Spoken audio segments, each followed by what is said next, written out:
जय बाबा बर्फानी जी की सभी शिव भक्तों के लिए बहुत ही अच्छी न्यूज है, जो कि श्री अमरनाथ जी की यात्रा 1 जुलाई से शुरू होने जा रही है और 31 अगस्त तक चलेगी। इस बार श्री अमरनाथ जी की यात्रा 62 दिन चलने वाली है और इसके लिए ऑनलाइन रजिस्ट्रेशन 17 अप्रैल से शुरू हो चुके हैं। इस वीडियो में हम श्री अमरनाथ जी की यात्रा की पूरी जानकारी लेंगे। घर से लेकर बाबा बर्फानी जी की गुफा तक यात्रा के लिए आपको क्या क्या करना होगा, घर बैठे परमिट कैसे लेना है, किस किस रूट से जाना सही रहेगा, आपने जो अपना मेडिकल सर्टिफिकेट बनवाना है वो कहाँ पे बनेगा, उसके लिए क्या कुछ चाहिए होगा, ऑनलाइन रजिस्ट्रेशन कैसे करना है, सभी महत्वपूर्ण जानकारियां हम आपके साथ इस वीडियो में साझा करेंगे। आपने इस वीडियो को बिना स्किप किए देखना है, क्योंकि इसमें आपको श्री अमरनाथ जी की यात्रा की पूरी जानकारी मिलेगी। चलिए शुरू करते हैं। और वीडियो शुरू करने से पहले अगर आपने हमारे चैनल को अभी तक सब्सक्राइब नहीं किया है तो चैनल को सब्सक्राइब कर ले और बेल आइकन को दबा दे, ताकि आने वाले टाइम में जितनी भी नई अपडेट्स हैं वो सारी आप तक पहुंचती रहें। चलिए शुरू करते हैं। जैसा कि हमने आपको बताया कि श्री अमरनाथ जी की यात्रा के लिए ऑनलाइन रजिस्ट्रेशन शुरू हो चुके हैं। बहुत सारे शिव भक्त ऐसे हैं जो पहली बार यात्रा जा रहे होंगे और बहुत सारे ऐसे भक्त हैं जो पहले भी कई बार यात्रा जा चुके हैं। तो यह वीडियो सबके लिए महत्वपूर्ण होने वाली है। सबसे पहले तो मैं आप सबको बधाई देता हूं कि आपको बाबा जी ने इस बार दर्शन के लिए बुलाया है, इसीलिए आप इस वीडियो को देख रहे हैं और यात्रा की जानकारी ले रहे हैं। तो सबसे पहले हम जानते हैं कि यात्रा के लिए कौन कौन से रूट हैं, इसके बारे में पूरी जानकारी लेंगे। तो जैसा कि आप लोगों को पता है, श्री अमरनाथ जी की यात्रा के लिए 2 रूट पड़ते हैं। दोनों रूट में क्या क्या डिफरेंस है, कैसे आप उन दोनों रूट्स के थ्रू श्री अमरनाथ जी की यात्रा पूरी करेंगे, कहाँ पे आपने रुकना होगा, क्या वहाँ पे इंतजाम रहता है, किस जगह से आपने चलना है, किस जगह पे रुकना है, वो सारी चीजें हम आपको बताएंगे।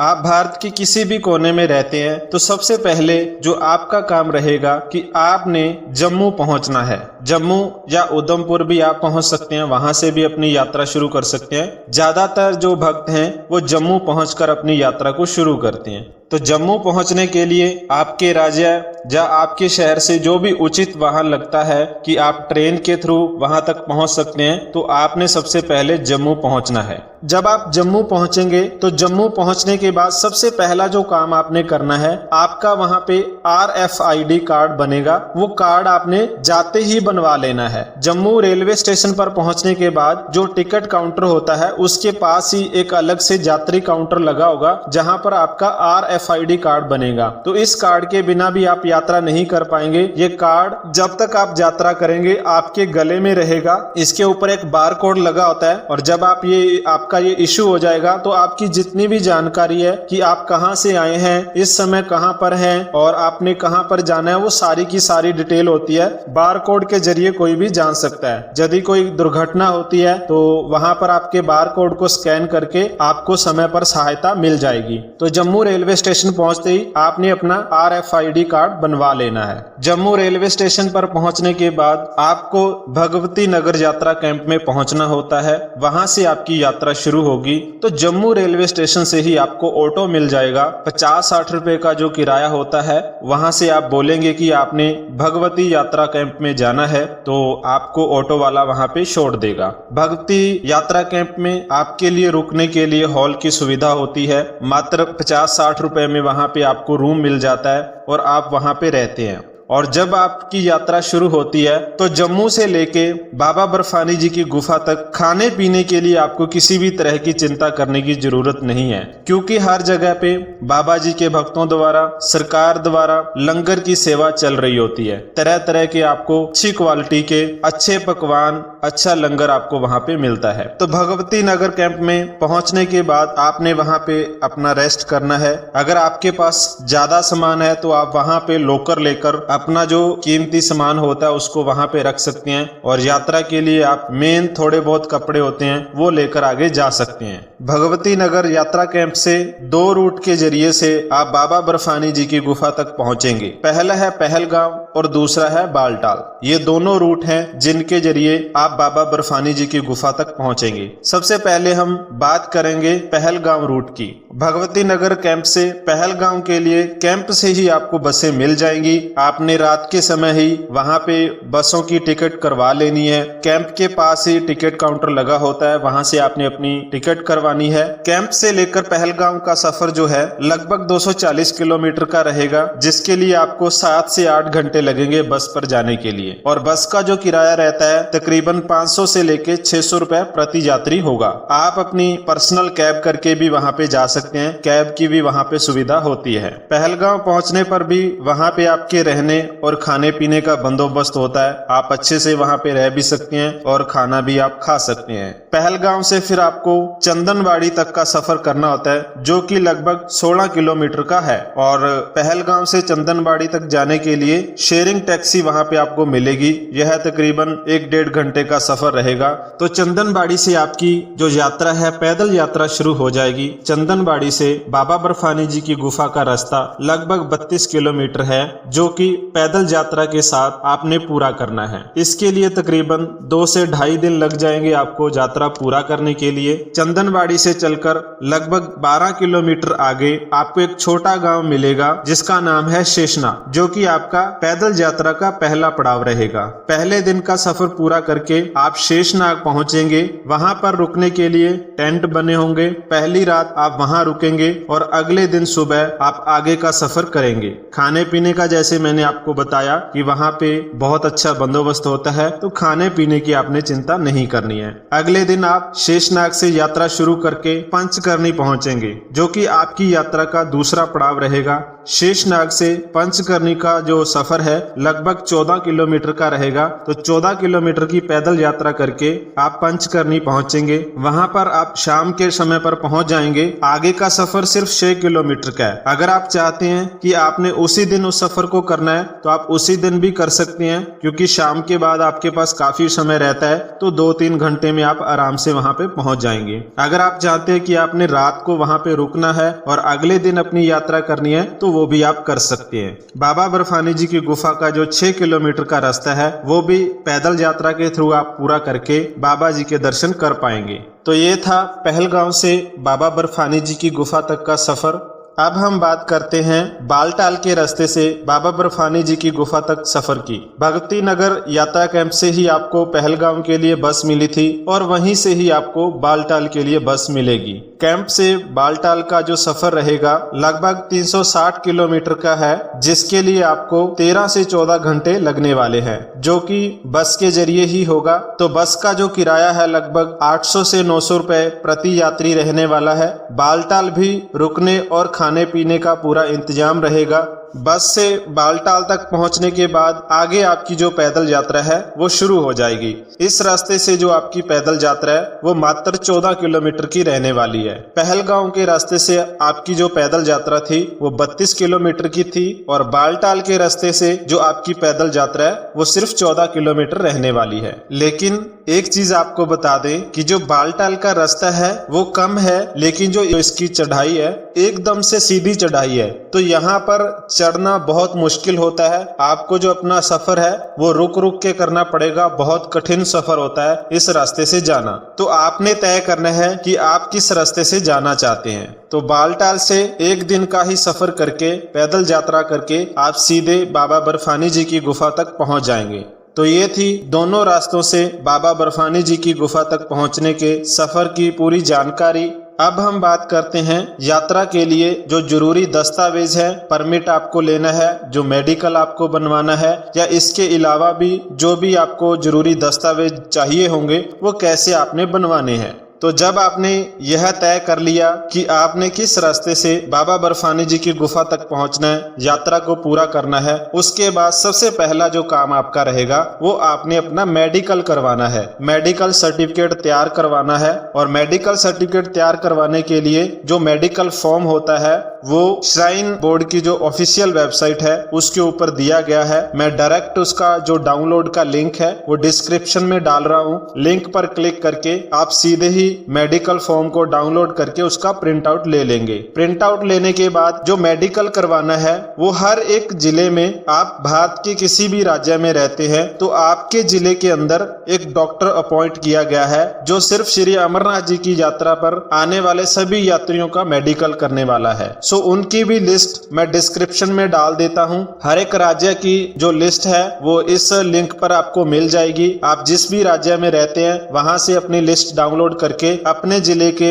जो डॉक्टर है जिनकी ड्यूटी वहां पे लगी हुई है उनकी जानकारी ले सकते हैं। इस लिस्ट में डॉक्टर का नाम, उनका पता और उनका पर्सनल मोबाइल नंबर दिया गया है। आपने फोन करके वहां उनको मिलना है और कुछ आपके टेस्ट होंगे। टेस्ट होने के बाद डॉक्टर आपको मेडिकल करके दे देंगे। जो मेडिकल फॉर्म होता है उसके ऊपर आपकी एक फोटो लगने वाली है। तो आपने ध्यान रखना है जब आप मेडिकल बनवा कर आएंगे तो मेडिकल के ऊपर आपकी फोटो भी अटेस्टेड होनी चाहिए। एक जगह पे नीचे जो डॉक्टर के साइन होंगे और दूसरा आपकी फोटो भी अटेस्टेड होनी चाहिए। तो मेडिकल बनवाने के बाद फिर आपने ऑनलाइन रजिस्ट्रेशन करना है, अपना यात्रा परमिट लेना है। यात्रा परमिट के बिना आप श्री अमरनाथ जी की यात्रा नहीं कर सकते हैं। ऐसा नहीं है कि जो भी चाहे कि अब मैंने सोच लिया कि मैं श्री अमरनाथ जी की यात्रा जाना चाहता हूं तो मैं सीधा चला जाऊंगा। मुझे सबसे पहले यात्रा के लिए परमिट लेना पड़ेगा। तो वो परमिट ऑनलाइन आपने रजिस्ट्रेशन करना है।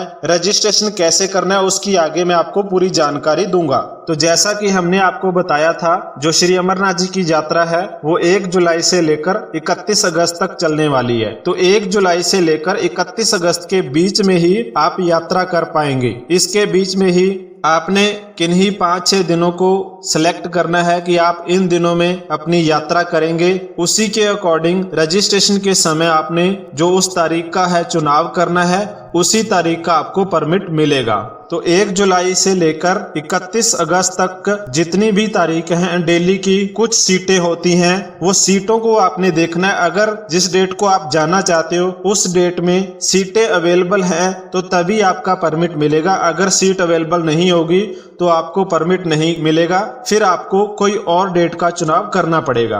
तो अभी हम जानते हैं कि ऑनलाइन रजिस्ट्रेशन करके परमिट कैसे लेना है। तो ऑनलाइन रजिस्ट्रेशन करने के लिए आपने ऑफिशियल वेबसाइट पर आ जाना है। श्राइन बोर्ड की ऑफिशियल वेबसाइट का लिंक मैंने डिस्क्रिप्शन में डाल दिया है। उस लिंक पर क्लिक करके आप श्राइन बोर्ड की ये ऑफिशियल वेबसाइट पर पहुंच जाएंगे। तो ऑनलाइन रजिस्ट्रेशन करने के लिए ऊपर अगर आप देखेंगे तो जो मेन्यू दिया हुआ है अबाउट यात्रा फैसिलिटी, तो बिल्कुल पीछे आप देखेंगे तो ऑनलाइन सर्विस का एक ऑप्शन दिया गया है। तो आपने ऑनलाइन सर्विस पर क्लिक करना है। ऑनलाइन सर्विस पर क्लिक करने के बाद आपके सामने रजिस्ट्रेशन करने के लिए वेबसाइट ओपन हो जाएगी। तो यहाँ पे लॉगिन का ऑप्शन दिया गया है, रजिस्ट्रेशन का ऑप्शन दिया गया है, मेक पेमेंट का और डोनेट ऑनलाइन का। तो आपने रजिस्टर पर क्लिक करना है। रजिस्टर पर क्लिक करने के बाद आपको यहाँ पे कुछ स्टेप बताए गए हैं, उनको फॉलो करना है, इंस्ट्रक्शन दी गई हैं, तो इनको आपने अच्छे से पढ़ लेना है, इनको फॉलो करना है। उसके बाद यहाँ पे नीचे लिखा हुआ है कि रजिस्ट्रेशन करने से पहले आपके पास जो है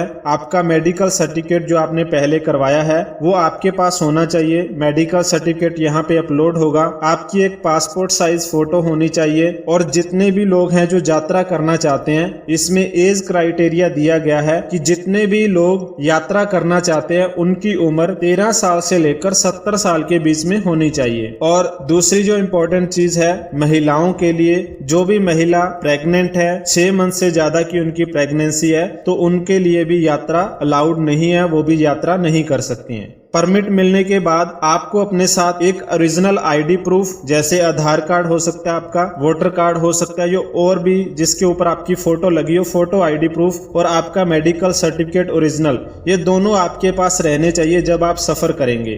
रजिस्ट्रेशन करने के लिए आई एग्री पर क्लिक करने के बाद आपने रजिस्टर पर क्लिक करना है। जैसे ही आप रजिस्टर पर क्लिक करेंगे तो आपके सामने रजिस्ट्रेशन फॉर्म ओपन हो जाएगा। यहाँ पे आपने फॉर्म में रूट सेलेक्ट करना है कि आप किस रूट के थ्रू जा रहे हैं। जैसे हमने पहले आपको 2 रूट के बारे में बताया, पहलगांव और बालटाल, तो हम यहाँ पे बालटाल एक बार सिलेक्ट करके अपना रजिस्ट्रेशन करेंगे। आगे यात्रा की डेट, आप किस तारीख से अपनी यात्रा शुरू करना चाहते हैं, तो यहाँ पे 1 जुलाई से लेकर 31 अगस्त की पूरी जो लिस्ट है वो यहाँ पे दी गई है। आप कोई भी डेट यहाँ पे सिलेक्ट करेंगे, उसके बाद आपने चेक अवेलेबिलिटी पे क्लिक करना है। चेक अवेलेबिलिटी करने के बाद आपको दिखाएगा कि इस दिन के लिए कितनी सीटें लेफ्ट बची हैं। तो यहाँ पे 2 तारीख की कोई भी सीट नहीं है, इसका मतलब हमें और डेट का चुनाव करना है। तो हम दूसरी डेट का चुनाव करेंगे और चेक अवेलेबिलिटी देखेंगे तो यहाँ पे 6 जुलाई की जो अभी इस टाइम दिखा रहा है 3191 लेफ्ट है। तो हम अपनी यात्रा को 6 जुलाई से शुरू कर सकते हैं। इस डेट का हमें परमिट मिल जाएगा। डेट सिलेक्ट करने के बाद आपने अपनी डिटेल भरनी है। यात्री फुल नेम, आपने अपना नाम भरना है, यहाँ पे पूरा नाम। उसके बाद फादर नेम या हस्बैंड नेम डालना है आपने। अपना जेंडर सिलेक्ट करना है, मेल या फीमेल। उसके बाद आपने अपनी डेट ऑफ बर्थ डालनी है। उसके बाद आपने अपना मोबाइल नंबर डालना है और मोबाइल नंबर वो आपने डालना है जो इस टाइम पे आपका चल रहा हो। उसके ऊपर OTP आएगा, OTP आने के बाद ही आपका रजिस्ट्रेशन कंप्लीट होगा। फिर आपने एक इमरजेंसी कांटेक्ट देना है। यहाँ पर आपने वो नंबर देना है जिस पर किसी दुर्घटना या इमरजेंसी में पे आपके घर वालों तक कांटेक्ट किया जा सके। फिर आपने अपना ईमेल आईडी डालना है। उसके बाद आपने अपना आधार नंबर डालना है। आधार नंबर डालने के बाद आपने स्टेट सेलेक्ट करना है। उसके बाद आप डिस्ट्रिक्ट सेलेक्ट करेंगे, किस जिले में आप रहते हैं। नेम ऑफ नेक्स्ट ऑफ इन, आप अपनी परिवार में किसी का भी यहाँ पे अपना नाम लिख सकते हैं। उनका नाम लिख के फिर आपने अपना जो रिलेशन है वो यहाँ पे सिलेक्ट कर लेना है कि जिनका नाम आपने डाला है वो आपके क्या लगते हैं। तो ये ब्लड रिलेशन से होने चाहिए। उसके बाद आपने अपना ब्लड ग्रुप डालना है। ब्लड ग्रुप सिलेक्ट करने के बाद अपना एड्रेस, कंप्लीट एड्रेस यहाँ पे आपने डाल देना है। एड्रेस डालने के बाद नीचे जो आपने मेडिकल सर्टिफिकेट बनवाया है उसकी डिटेल डालनी है। स्टेट, आपने किस स्टेट से उसको बनवाया है, किस जिले से बनवाया है, हॉस्पिटल जो आपका जिले में है। जैसे ही आप ये सिलेक्ट करेंगे तो वहाँ पे डॉक्टर का नाम आ जाएगा जिस डॉक्टर से आपने ये सर्टिफिकेट बनवाया है, उनको आपने सिलेक्ट करना है। फिर आपने अपनी पासपोर्ट साइज फोटो है वो आपने अपलोड करनी है। उसके बाद आपने अपना मेडिकल सर्टिफिकेट अपलोड करना है। आगे सर्टिफिकेट इशू डेट, आपका जो मेडिकल सर्टिफिकेट है वो किस तारीख को इशू हुआ था वो आपने यहाँ पे डेट डाल देनी है। सारा अच्छे से भरने के बाद आपने अपने फॉर्म को एक बार फिर से चेक कर लेना है, कोई स्पेलिंग वगैरह की गलती हो तो उसको सही कर लें। सारा फॉर्म भरने के बाद आपने दिए हुए कैप्चे को नीचे टाइप करना है। आई एग्री पर क्लिक करने के बाद आपने सबमिट कर देना है। जैसे ही आप सबमिट पर क्लिक करेंगे तो आगे आपके सामने इस तरह से ऑप्शन खुल जाएगा। Detail saved, OTP on email and SMS have been send at mobile number, जो आपने नंबर दिया था उसके ऊपर आपका जो OTP है वो चला गया है। क्लिक हेयर टू प्रोसीड, आपने यहाँ पे क्लिक करना है आगे प्रोसीड करने के लिए। जैसे ही आप इसके ऊपर क्लिक करेंगे तो आपको आपका एप्लीकेशन नंबर यहाँ पे शो हो जाएगा और आपके मोबाइल नंबर पर OTP चला जाएगा। ये OTP आपकी मेल पर भी जाएगा, तो वहां से आपने OTP देखना है। यहाँ पे उस OTP को एंटर करना है। नीचे जो कैप्चा दिया गया है वो डालकर आपने सबमिट पर क्लिक कर देना है। जैसे ही आप सबमिट करेंगे तो आपका जो रजिस्ट्रेशन फॉर्म है वो सक्सेसफुली सबमिट हो चुका है। यहाँ पे लिखा आ चुका है your application has been received for further process. अब श्राइन बोर्ड की जो बैकएंड टीम है वो आपकी एप्लीकेशन फॉर्म को, आपने जो सर्टिफिकेट अपलोड किया है उसको चेक करने के बाद, आपकी डिटेल चेक करने के बाद आगे आपको जो पेमेंट का ऑप्शन यहीं पे ही आपको दिखा देगा। तो इसके लिए 2-3 दिन का समय लग जाता है, कई बार उसी दिन भी हो जाता है, कई बार उसके लिए 2-3 दिन भी लग सकते हैं। तो आपने यहाँ पे चेक करते रहना है और जैसे ही आपका जो फॉर्म है वो एक्सेप्ट हो जाएगा तो आपको मैसेज और मेल के जरिए भी आपके पास इंफॉर्मेशन है वो आ जाएगी कि आपका जो एप्लीकेशन फॉर्म है वो एक्सेप्ट हो चुका है। अब आपने आगे का प्रोसेस करना है, अब आपने पेमेंट करनी है और अपना जो परमिट है वो डाउनलोड करना है। जब आपके पास मैसेज आ जाएगा तो फिर आपने आगे इसको प्रोसेस करना है।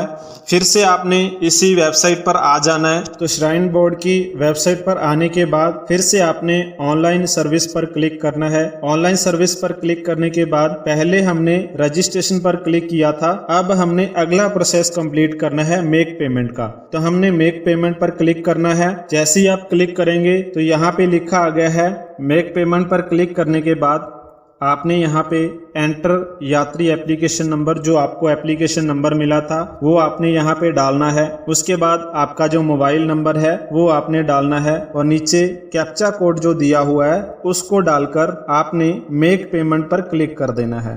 जैसे ही आप मेक पेमेंट पर क्लिक करेंगे, मेक पेमेंट पर करने के बाद आगे आपके पास ऑप्शन खुल जाएंगे पेमेंट करने के। अलग अलग तरीके से आप कोई भी एक चूज करेंगे। 220 रुपए जो है वो आपकी फीस लगने वाली है। ऑनलाइन पेमेंट करने के बाद साथ ही आपको जो आपका परमिट है वो ऑनलाइन मिल जाएगा और इस परमिट का आपने लैंडस्केप पेज पर प्रिंट आउट लेकर रख लेना है।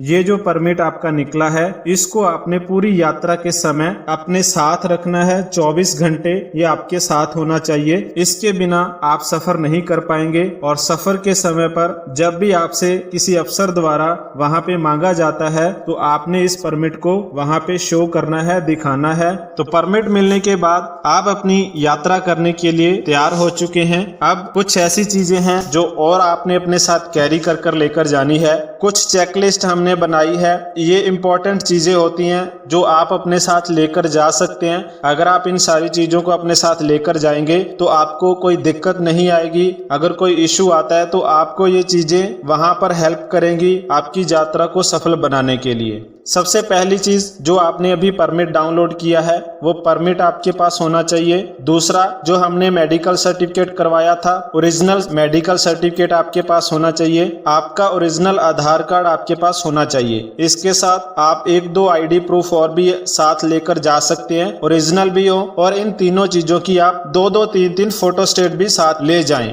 आपके पास एक्स्ट्रा 2-3 अपनी फोटो जो पासपोर्ट साइज है फोटो है वो भी होनी चाहिए, कहीं पे भी आपको जरूरत पड़ सकती है।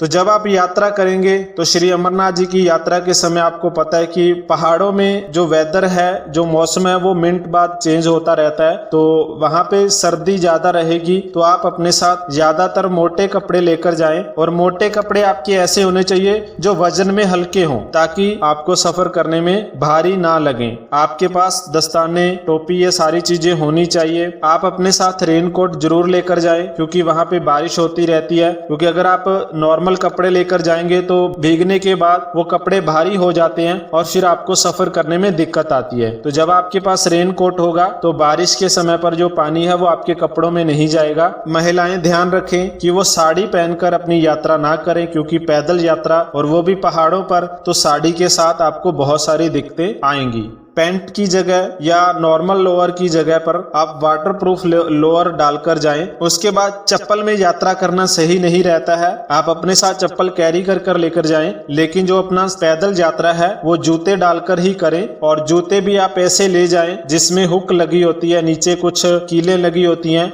आप अपने साथ एक लाइटर व मोमबत्ती जरूर लेकर चले जाएं क्योंकि अगर आप माचिस लेकर जाएंगे तो माचिस वहां पे बार बार बारिश होती है तो गीली होने के बाद वो काम नहीं करेगी। मोमबत्ती साथ ले जाएं। खाने पीने के लिए वैसे तो वहां पर हर जगह पर लंगर चलता है, लेकिन फिर भी आप कुछ चीजें, सूखे मेवे हैं, चने वगैरह, ड्राई फ्रूट वगैरह, बिस्कुट वगैरह आप सब अपने साथ लेकर जा सकते हैं। पानी की बोतल आपके पास होनी चाहिए और ध्यान रखना है कि जो बोतल आप लेकर जा रहे हैं वो प्लास्टिक की नहीं होनी चाहिए क्योंकि श्री अमरनाथ जी की यात्रा के समय प्लास्टिक बिल्कुल बैन होता है। तो प्लास्टिक की बोतल नहीं होनी चाहिए। स्टील या आप किसी और मेटल की बोतल वहां पर लेकर जा सकते हैं। आपके पास एक छोटी सी मेडिकल किट जरूर हो, उसमें आप पट्टियां, गोलियां वगैरह लेकर जा सकते हैं ताकि इमरजेंसी में वो आपके काम आ सके।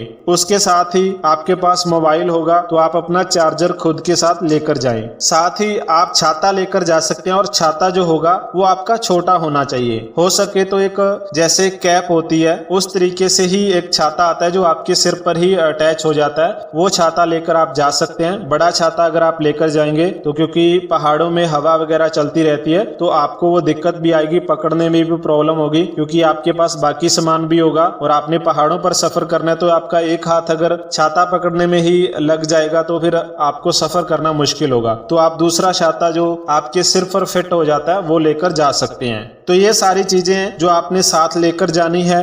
तो ये थी श्री अमरनाथ जी की यात्रा के लिए पूरी डिटेल। होप आप लोगों को पूरा अच्छे से समझ आ गया होगा। तो इस तरीके से अगर आप इन सारी चीजों का ध्यान रखकर अपने सफर को शुरू करेंगे तो बहुत अच्छे तरीके से आप अपनी यात्रा को पूरा कर पाएंगे। और यात्रा के समय प्यार से, आनंद से आपने अपनी यात्रा को कंप्लीट करना है। एक दूसरे की मदद वहां पे करनी है। अगर आपको लगता है कि किसी को मदद की जरूरत है तो आप उसकी मदद जरूर करें।